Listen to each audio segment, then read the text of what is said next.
Does stuff provide happiness? Some people think that money and stuff have powerful energy, and they give us happiness and other positive emotions. This idea is formed by authors who write about money and mystify it. Thanks to those who write things such as money is power, money is energy, money is the sign of destiny, we have such a belief. Let's focus on the fact that the same stuff can cause different reactions. For one, buying and owning stuff can cause euphoria, but another can feel absolutely indifferent. So what does stuff arouse, euphoria or apathy? Stuff doesn't have any emotion inside that can be transferred to you. If we accept the idea that the same stuff might cause different reactions, it means that it is not the stuff that generates happiness, because if the same stuff can be very appreciated by some and totally ignored by others, then it is not the stuff that generates happiness. Remember Columbus, who traded glass for gold with locals when he first came to America. For the locals, gold was just a stone. In their mind, it didn't have much value. So stuff itself cannot create value. Value is created in our minds.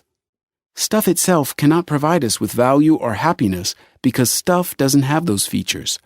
Value and happiness are created in our minds. Happiness should be sought in our mind, not in trying to buy more stuff. Stuff can trigger your mindset, and because of that, it can create positive emotions. So stuff awakens our emotions more often when it is near us and it is more visible. Stuff can affect other people's emotions without any effort. Stuff can create emotions instantly because everyone has eyes and can see stuff. But it will create emotions, happiness and so on, only for those people who have the proper mindset for that. Let's say a guy wants to leave a good impression on a date. He can wear a nice watch and his date will notice the watch. Also, he can tell about his holidays and what a wonderful place he visits every year and what activities he does there. So he can make the same good impression in two different ways. He can show what good stuff he has, or he can talk about the good time he has. We buy stuff not only because of its functions, but also due to our reaction to it. Our emotions change, and one of our demands is to experience variety. Sometimes we buy things, but sometimes we buy a reaction. Maybe we don't need more furniture, but we like the feelings connected to the process of buying. We just want to feel the emotion which we felt when we bought that thing earlier.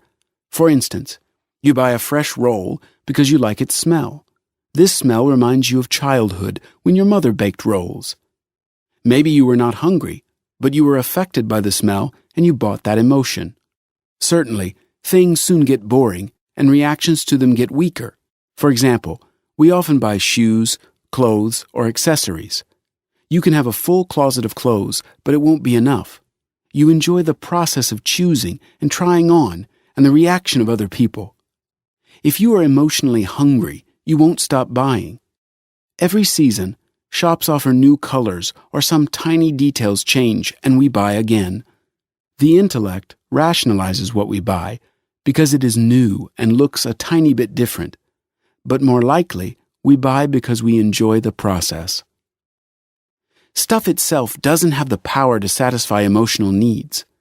Sales theories say that people buy due to emotions, but they don't reveal the fact that stuff can't satisfy emotional needs. Otherwise, all capitalism would not make sense.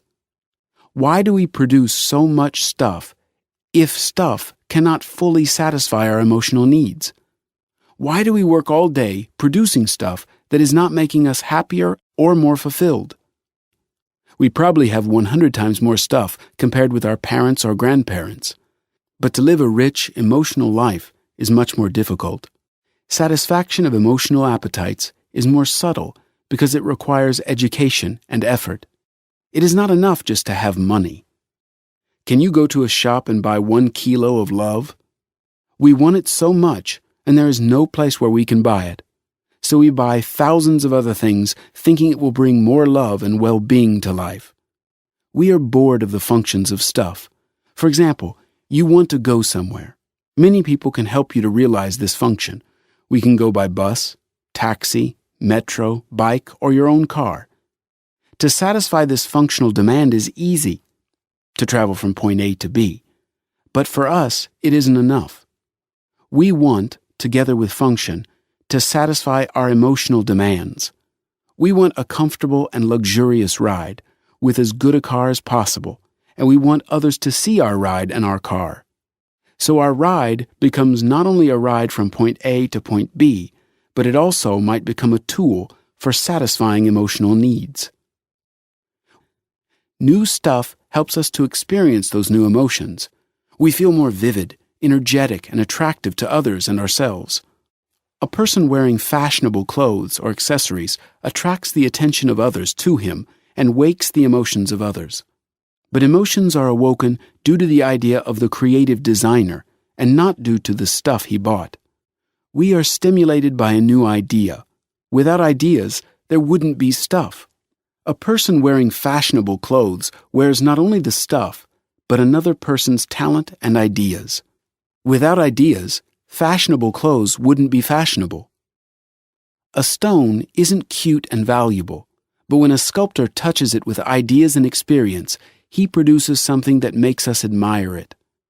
Everything that is made is a product of the most energetic, productive, and creative people.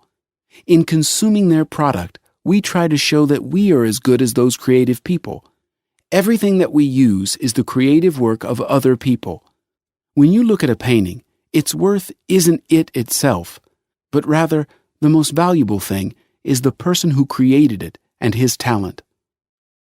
We don't see that every product hides other people behind it. As we don't see these people, we have some kind of fetish for stuff and believe stuff can give the same feelings as people give to each other. What we want to get by consuming products, we can get directly from other people. Stuff and money are only mediators between other people.